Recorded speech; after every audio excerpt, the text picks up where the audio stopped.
Hi friends, welcome to news pocket. మన దేశంలో Diwali sales అనేవి ఈసారి గణనీయంగా పెరిగినట్లు కొన్ని రిపోర్ట్స్ అయితే చెబుతూ ఉన్నాయి. ఒక్క శివకాశిలోనే, తమిళనాడులో ఈ శివకాశిలో బాణాసంచాను తయారు చేస్తారు. వీటిని మన దేశవ్యాప్తంగా ఎక్స్పోర్ట్ చేస్తారు. ఈ ఒక్క శివకాశిలోనే ఈసారి 7,000 కోట్ల వ్యాపారం జరిగింది అని గణాంకాలు చెబుతూ ఉన్నాయి.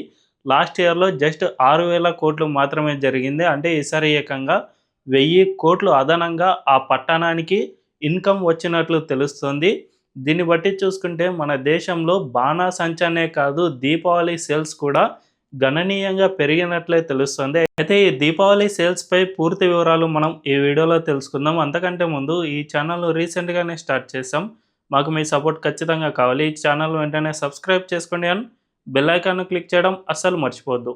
ఇక డీటెయిల్స్లోకి వెళ్తే, శివకాశి మనందరికీ తెలుసు, ఒక చిన్న పట్టణం అది. ఆ పట్టణంలోని ఎక్కువగా బాణాసంచాను తయారు చేస్తారు. ఆ పట్టణానికి చుట్టుపక్కల బాణాసంచా తయారీ కోసం వాడే ముడి సరుకు ఎక్కువగా దొరకడం వల్ల మాత్రమే ఆ పట్టణంలో ఎక్కువగా తయారు చేస్తారు. వీటిని దేశవ్యాప్తంగా ఎక్స్పోర్ట్ చేస్తారు. అయితే ఇంతకుముందు మన దేశంలో ఈ ఫైర్ క్రాకర్స్పై బ్యాన్ ఉండేది. చాలా రాష్ట్రాల్లో 2 గంటలు మాత్రమే కాల్చాలి, ఈ విధంగా బ్యాన్ విధించేవాళ్ళు. ఢిల్లీ ఎన్సీఆర్ పరిధిలో అయితే ఏకంగా బ్లాంకెట్ బ్యాన్, అంటే చివరికి గ్రీన్ క్రాకర్స్ కూడా కాల్చకూడదు అనే విధంగా అక్కడ బ్యాన్ ఉండేది. కానీ ఈసారి ఆ బ్యాన్ను సుప్రీంకోర్టు సడలించింది. 2 అవర్స్ మీరు కాల్చుకోవచ్చు, అది కూడా గ్రీన్ క్రాకర్స్ను మాత్రమే కాల్చాలి అనే విధంగా సుప్రీంకోర్టు కొన్ని సడలింపులు విధించింది. ఇటు సిక్కిం లాంటి రాష్ట్రాల్లో అయితే పూర్తిగా నిషేధాన్ని విధించారు.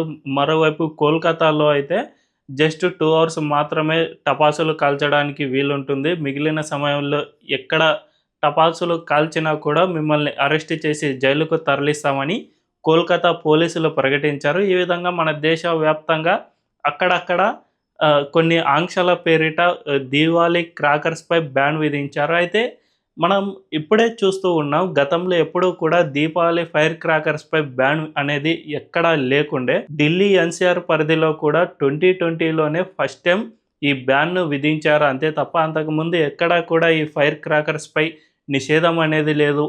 మన దేశంలో ఎవరికి కావాల్సి వస్తే అలా ఏ టైంలో పడితే ఆ టైంలో మనం క్రాకర్స్ను పేల్చుకునే వాళ్ళం. దీపావళిని చాలా సంబరంగా చేసుకునే వాళ్ళం.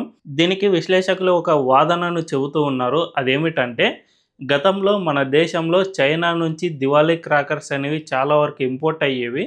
వాటిని మనం కాలుస్తూ ఉండేవాళ్ళం. దీని ద్వారా మన ఆదాయం అంతా చైనాకు వెళ్ళిపోయేది. ఆ టైంలో ఈ బ్యాన్ అనేది ఎక్కువగా లేదు అని చాలామంది విశ్లేషకులు చెబుతూ ఉన్నారు. ఇది ఒక రకంగా ఆలోచిస్తే నిజమేనేమో అని అనిపిస్తుంది. ఎందుకంటే 2014 కంటే ముందు చైనా మన దేశంలో విపరీతంగా వ్యాపారం చేసుకునేది. దానిపై ఎటువంటి రెస్ట్రిక్షన్స్ ఉండేవి కావు. మనం మన దేశ వ్యాపారాన్ని పూర్తిగా తెరిచేసాం, మీరు ఎట్లా పడితే అట్లా వచ్చి ఇక్కడ వ్యాపారం చేసుకోవచ్చు అనే విధంగా మనం ఫుల్ హ్యాండ్ ఇచ్చేసాం. దీంతో చైనా తన నాసిరకం టపాసులను ఇక్కడ తీసుకొచ్చి అమ్మేది. దీని ద్వారా టపాసులు ఉన్నట్టుండి పేలిపోవడం, లేదంటే మనం చిచ్చుబుడ్లు వెలిగించినా కూడా అది పేలిపోవడం, ఇలాంటివి జరిగేవి. తద్వారా చాలామందికి ఏదో ఒక గాయాలు కావడం, ఈ విధంగా కూడా జరిగేది. కానీ తర్వాత మోదీ గవర్నమెంట్ అధికారంలోకి వచ్చింది. మెల్లిమెల్లిగా స్వదేశీ వస్తువులనే కొనండి అనే విధంగా లోకల్ వస్తువులని ఎంకరేజ్ చేయడం స్టార్ట్ చేశారు. దీంతో వ్యాపారులను కూడా మీరు చైనా నుంచి వస్తువులను కొనవద్దు, ఇక్కడి వస్తువులనే ట్రేడింగ్ చేయండి అనే విధంగా పిలుపునిస్తూ వచ్చారు.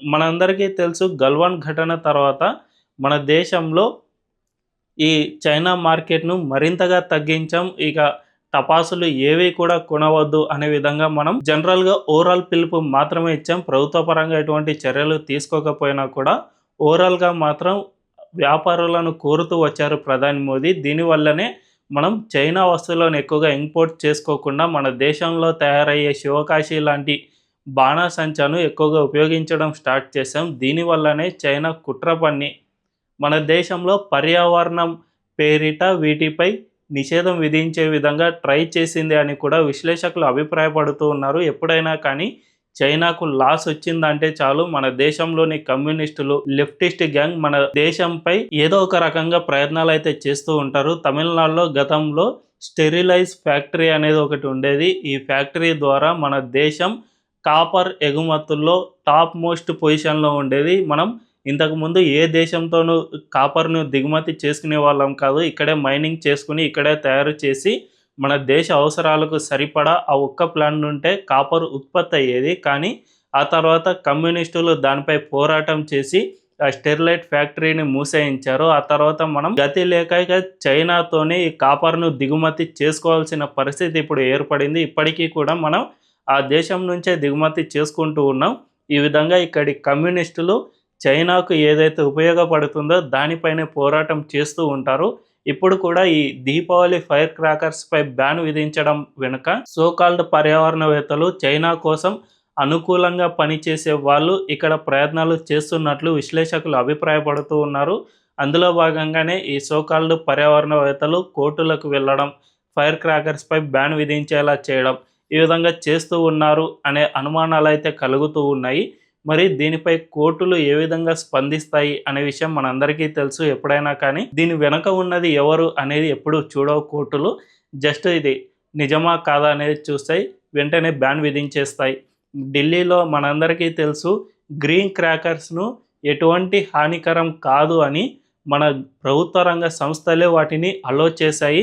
అండ్ పర్యావరణ సంస్థలు ఏమేమైతే ఆదేశాలను సూచించాయో వాటికి తదనుగుణంగానే ఈ గ్రీన్ క్రాకర్స్ అనే వాటిని తయారు చేస్తారు. సో వీటి ద్వారా మనం వీటిని కాల్చినా కూడా ఇది పర్యావరణానికి ఎటువంటి హాని జరగదు అని ప్రభుత్వ రంగ సంస్థలే చెప్పాయి. అయినా కూడా వీటిపై పూర్తిగా సుప్రీంకోర్టు గతంలో బ్యాన్ విధించింది. ఇప్పటికీ కూడా గ్రీన్ క్రాకర్స్‌ను పేల్చుకోవడానికి జస్ట్ 2 గంటలు మాత్రమే టైం ఇస్తుంది. సో ఈ విధంగా చేయడం వెనక ఎవరో కొంతమంది కుట్రదారులు ఉన్నారు అని అర్థమవుతుంది. కానీ వీళ్ళు ఎన్ని కుట్రలు పన్నినా మన దేశంలో మాత్రం ఫైర్ క్రాకర్స్‌ను పేల్చడం మాత్రం ప్రజలు ఎప్పుడూ ఆపలేదు. ఇప్పుడు కూడా శివకాశికి 7,000 కోట్ల ఆదాయం లభించింది. అండ్ మన దేశవ్యాప్తంగా లాస్ట్ ఇయర్ దీవాళీ సేల్స్ 4.2 లక్షల కోట్లు జరిగాయి.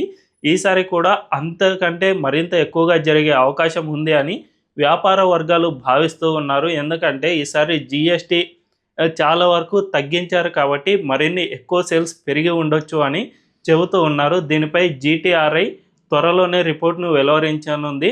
ఈ దీవాళీ సేల్స్పై ఎంతెంత జరిగింది అనే దానిపై త్వరలోనే రిపోర్టు రానుంది. దీన్ని చూస్తే ఖచ్చితంగా ఈసారి కూడా దివాళీ సేల్స్ మరింత ఎక్కువయ్యాయనే మనకు అర్థమవుతుంది. ఈ వీడియో కనుక మీకు నచ్చినట్లయితే ఖచ్చితంగా మా ఛానల్‌ను సబ్స్క్రైబ్ చేసుకోండి అండ్ బెల్ ఐకాన్‌ను క్లిక్ చేయడం అస్సలు మర్చిపోవద్దు.